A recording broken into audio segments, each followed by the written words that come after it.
We've been so spoiled by NBA free agency lately. I mean, one year it's LeBron James to the Lakers, then Kawhi to the Clippers, Kevin Durant to Brooklyn.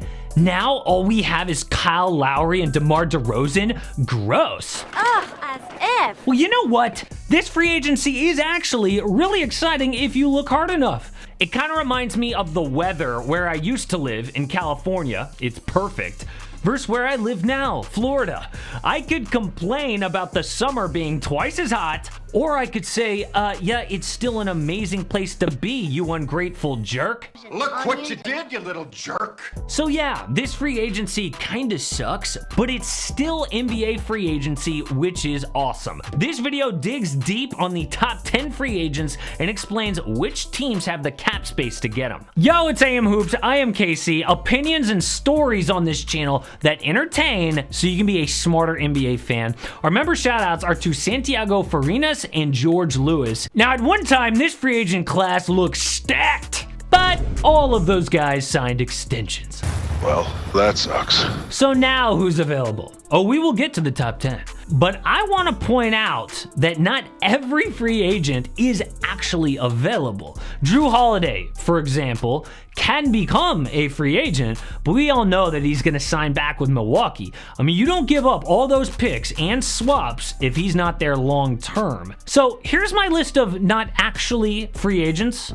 You got Drew, Chris Paul, Gary Trent Jr., Victor Oladipo, Duncan Robinson, Talen Horton-Tucker, and Jarrett Allen. Victor Oladipo will re-sign with the Miami Heat, so he is not technically available in the open market. The rest of those names are a lot of young guys who are restricted, and I think their teams are going to match any offer, like Duncan Robinson, THT, or Jarrett Allen. The one guy that I am not 100% on, though, is Chris Paul. CP3 has a player option. If he picks it up, dude collects over $41 million for one season. But what if someone offers him like a 3-year, $60 million deal? I think there is some number out there that would convince him to become a free agent. So before we get to the top 10 free agents who are actually available, let's look at who's got the money to spend so we can pair those guys with a new team. At the top of the list, the San Antonio Spurs have more cap space than anyone. No LaMarcus Aldridge and DeMar DeRozan means $51 million available. That is super exciting because San Antonio is a young, talented roster. The second most is the New York Knicks with $50 million. Also talented, but in a free agent destination. Below them are the Hornets at $22 million and the Mavericks at just $20 million. Now I say just because there was a time when they had enough for a max player.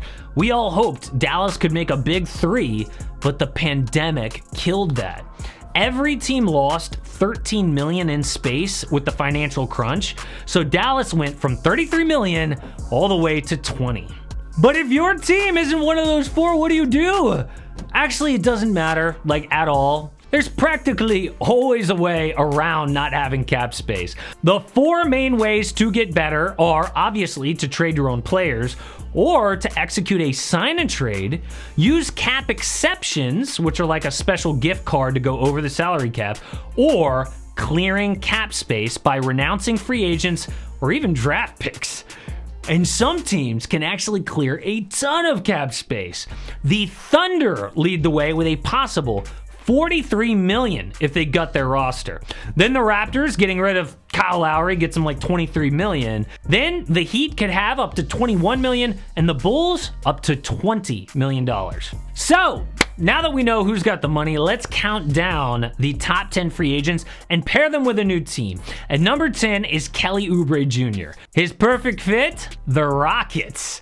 He could take like the mid-level exception and prove himself for 1 year, but he's not returning to Golden State. One day after Steve Kerr said Oubre would probably come off the bench, Oubre said, "I am not coming off the bench." He's been disappointing this season, but still has a lot to offer at just 25 years old. Number 9, Norman Powell, the Mavericks. Now they could pay him to hit shots and defend. This dude is coming off his best season ever. He's got championship experience, and he's 28 years old, still in his prime. The only reason he's not higher on this list, though, I'm concerned he'll want a fortune. At number 8, that's also the problem with Montrezl Harrell. who will probably be a Charlotte Hornet. Look, he's the reigning Sixth Man of the Year, which is awesome. Trez is amazing in his role. But what team wants to pay like close to $100 million for a bench player? I mean, I'm down with Trez as the Hornets starting center, but not at a huge price tag with both rebounding and defense issues. At number 7, Mike Conley. What about the Lakers? They're looking for a point guard if they don't re-sign Dennis Schroeder, and they could use the $6 million mid-level exception.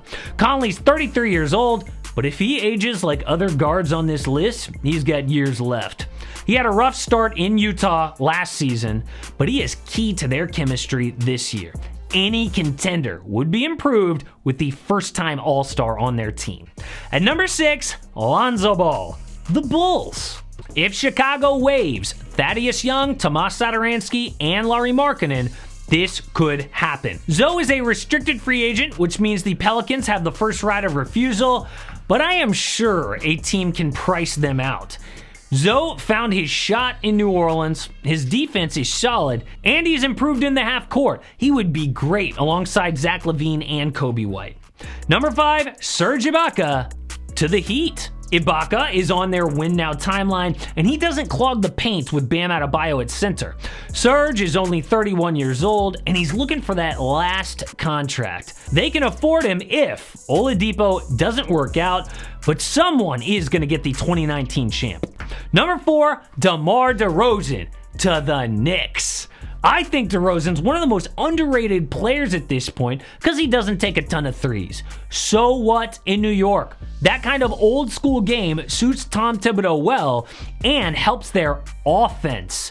New York's top 3 in defense, but below average scoring points. DeRozan is a walking bucket that would guarantee a playoff spot out east. Number 3, Kyle Lowry. Maybe the Thunder? I mean, Lowry doesn't have a lot of options because he wants a 2-year, $50 million contract. If they think he's another Chris Paul, remember CP3 turned into a positive asset that they traded for more. Outside of that, I see the Raptors legend returning to Canada. Number 2, also restricted, John Collins. Why not the Spurs? In fact, this is a perfect fit. San Antonio has a fun young team with DeJounte Murray, Derek White, Lonnie Walker, and Keldon Johnson. Collins would fit in perfect as a stretch 5 or a 4. He is on their timeline. SA can afford to pay him the max, so Atlanta would say goodbye. But number 1, Kawhi Leonard, also to the Knicks. And yes, it is possible that Kawhi leaves the Clippers if they are embarrassed in the playoffs again. They're married to Paul George the next 4 years. So what if Kawhi says, see you later? Kawhi would be a straight hero if he brought a title to MSG. The Knicks remind me of the Nets this year. A fun, young team that makes the playoffs out of nowhere. Maybe Kawhi pulls a Kevin Durant and joins them. So I hope you were entertained and got smarter. That is the goal here of AM Hoops. But you have to watch this video, and it is all about Kawhi free agency. The Knicks may be his top landing spot, but there are others on that list.